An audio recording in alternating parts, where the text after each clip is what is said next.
dice que es rehén y que está siendo amedrentada es Chayito Robles, mi querido Daniel Marmolejo.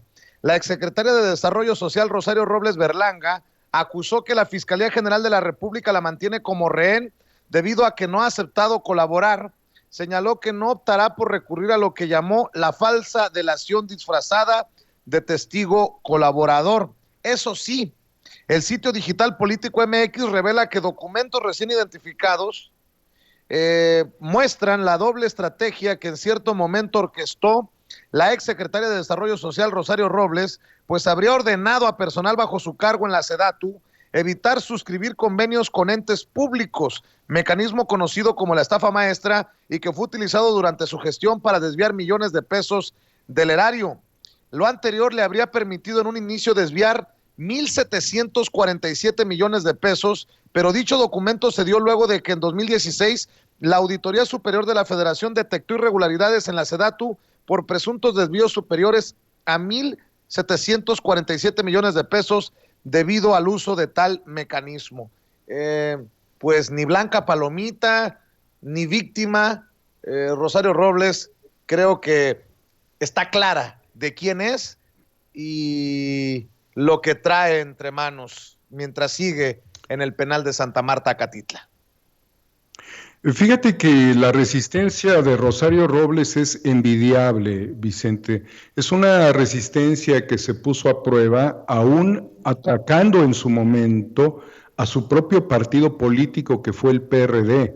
Si tú quisieras analizar cuál fue el personaje que más dañó al PRD en ese lapso donde ella tuvo el control del partido y donde empezó a establecer alianzas estratégicas en todo el país con gobiernos de izquierda a los cuales les venía imponiendo operaciones comerciales con el corruptor Carlos Ahumada, pues fue ella.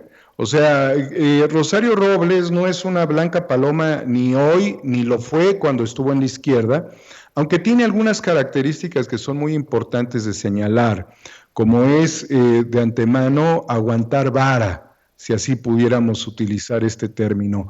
Ella soportó todo lo que fue un fenómeno desquiciado en su contra cuando apareció el caso de Carlos Ahumada.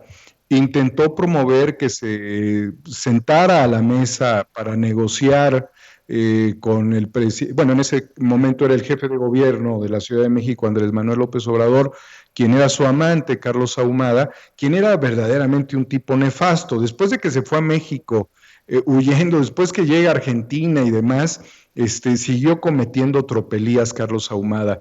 Ella ha sido verdaderamente firme en cuanto a la defensa de quienes le dieron, digamos, un pasaporte para continuar dentro de la función pública, dentro de las actividades políticas, dentro del gobierno, como en el caso fue, desde luego, Enrique Peña Nieto. Es además un personaje vinculado a dos grandes figuras que son figuras diametralmente opuestas. Rosario Robles es un cuadro de Cuauhtémoc Cárdenas, pero al mismo tiempo Rosario Robles se vuelve un cuadro de Carlos Salinas de Gortari, cuando le pone la banda presidencial que saca de su vitrina y la hace creer que ella pudiera ser una buena presidenta de México. Me resulta muy lógico pensar que Salinas la impulsó a ella para formar parte del gobierno de Enrique Peña Nieto, que haya sido por la vía de Salinas, pero mantiene esa posición de no doblarse, porque mira, Vicente, a estas alturas de lo que ha vivido, ya es para que el encargado de armar muchos de estos contratos con entes públicos y privados y mover la estafa maestra, como sería el oficial mayor, estuviera también en la cárcel, Emilio Cebadúa, y no está en la cárcel. Emilio Cebadúa, un personaje vinculado con el Bester Gordillo. Entonces ella ha tenido una resistencia brutal para apechugar. Yo no sé si es producto de su formación universitaria, Ella viene de la UNAM, fue una destacada sindicalista, una luchadora por los trabajadores. Era una mujer impresionante que verdaderamente se perdió, como se perdió Roger Bartra también, lo mencionó hoy el presidente. Así Pero lo es. que sucede con Rosario Robles es de que sí la tentó muy fuertemente la ambición y esto la llevó literalmente a una condición demencial para permitir que todas estas cosas sucedieran. Estaba fuera de control, desde luego, su actividad como funcionaria del gobierno de Calderón con el tema de la estafa maestra, querido Vicente.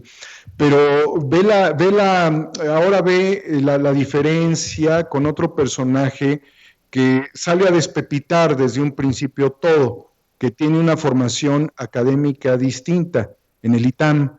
Me refiero al exdirector de Pemex, ¿sí? Entonces tienes al exdirector de Pemex que suelta la sopa y tienes a ella que resiste la bronca sola y vive encapsulada en un problema del cual ella pudiera tener una alternativa, pero no quiere colaborar.